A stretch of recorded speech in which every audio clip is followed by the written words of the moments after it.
Why did the student eat his homework? I don't know. Because the teacher told him it was a piece of cake.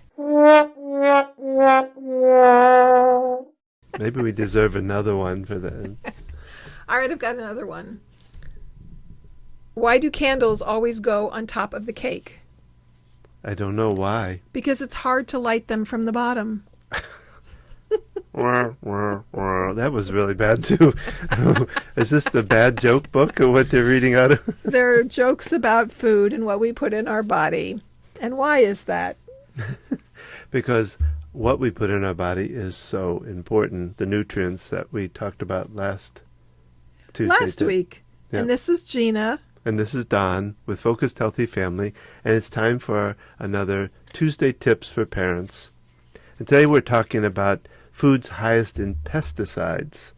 As my naturopathic doctor used to say about strawberries, he used to call them toxic bombs because they absorb so much pesticides. And what's happening a lot with our food production now is we're spraying pesticides on just about every plant. And one of the things I found out, and I'll talk about the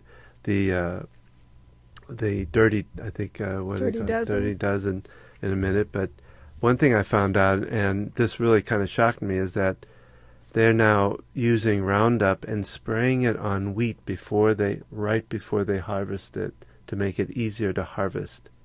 And it's no wonder that wheat and gluten are causing such problems with our body and our health.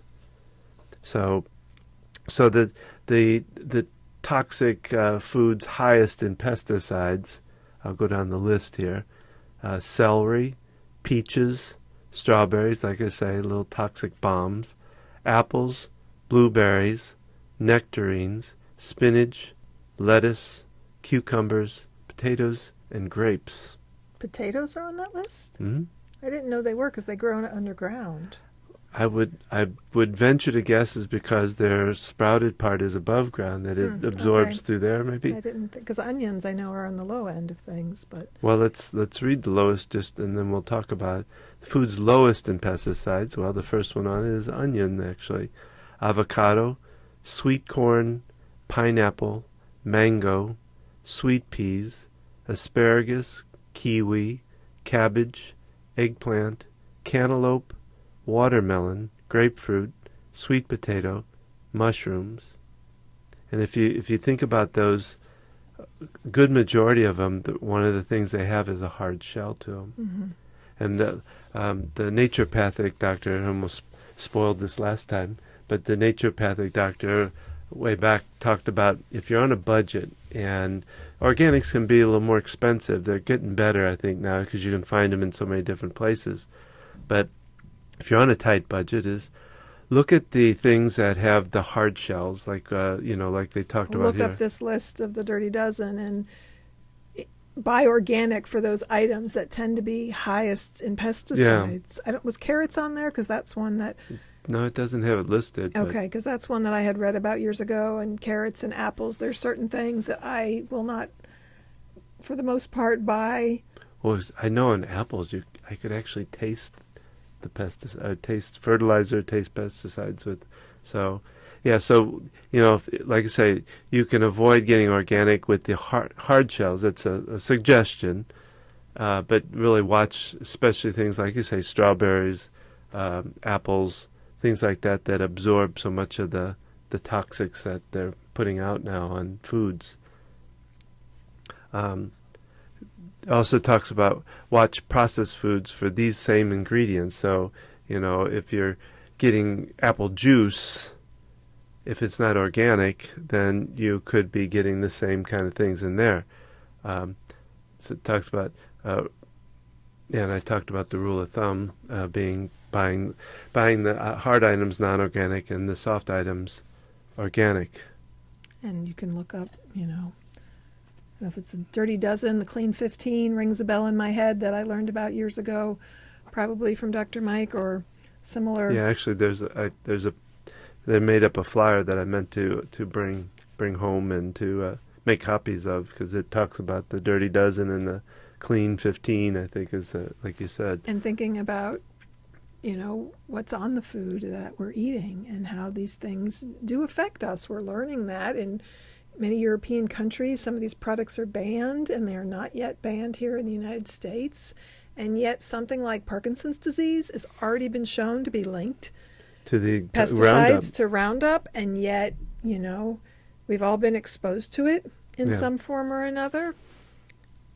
And so minimizing this, because we're taking it in larger and larger quantities, like you said, not only in the fresh fruits and vegetables, but in things that are processed and juices and other items and they say, the FDA approves it, that it's a minimal amount, yet Their minimal amount is really the more we're still- taking in of these items, it is affecting people. It is being linked to cancer and other things. And so what we put in our body matters. Well, and it's good to turn the bottle around and look at the label or the package or whatever it is.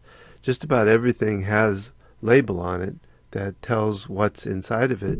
And if it's labeled as organic, just flip the label around and look at the back and make sure that everything in it is organic. Well, and in packaged food, you have to be careful. Just because it's organic doesn't mean it's good for you. Yeah, well, yeah. We taught that's our true. children to read labels, and the rule of thumb is if you can't pronounce something, Yeah. you probably don't want to put that in your body. Or if it has a number to it. And our friends and other family members have been amazed that when our kids are very aware of what they should and shouldn't eat, and they'll read labels on things and pay attention to that.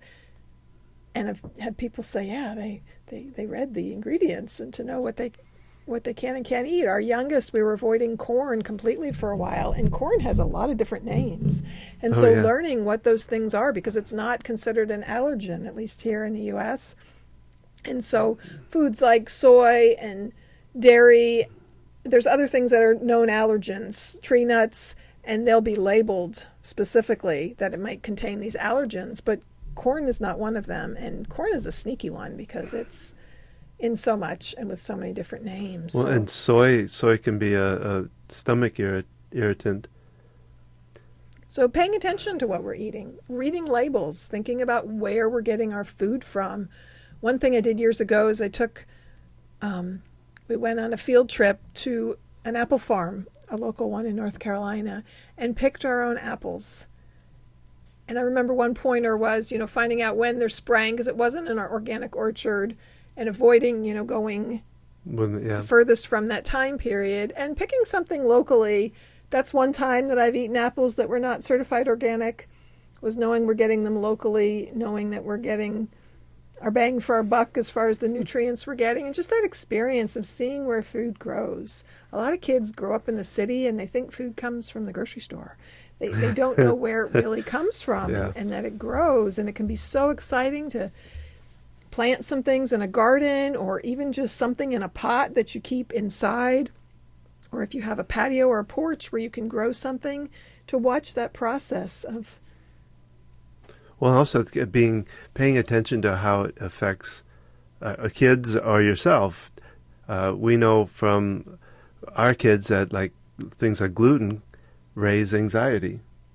So you might want to think about if you're having issues with your kids or even yourself with high anxiety or issues of some sort, both mental and physical, looking at some of the core issues like gluten, dairy, sugar, all of that, even oils, looking at, are you using canola oil, which is kind of an undescribable oil. There's no canola plant. and partially hydrogenated. They Yes. used to think that hydrogenated oils were the problem, but it's the partially hydrogenated, the saturated fat is really better for you than the hydrogenated. It's the processing of it. So paying attention, and really the best way, and we've been told this by a naturopathic doctor, to determine if a food is bothering you is take it out for at least a week, really ideally 2, in all forms. And then you add it back in, And see the difference. and you can notice how things affect you. When we're talking about pesticides, this is a little off topic, but when I was a kid, they used to go through the neighborhood, and there was a fogger truck that would blow out pesticides. What, to kill mosquitoes? Mosquitoes, yeah. And they were talking about it. I'm part of a Facebook group of my old childhood neighborhood, and they talk about how some kids used to run behind it, sniffing it. You know, it was fun to follow this. I did. My mom didn't let us do that, which was smart, thankfully. But I think about what we did as I was a small child, and how that could affect the cancers that might have caused for people. So all kinds of things. This stuff is.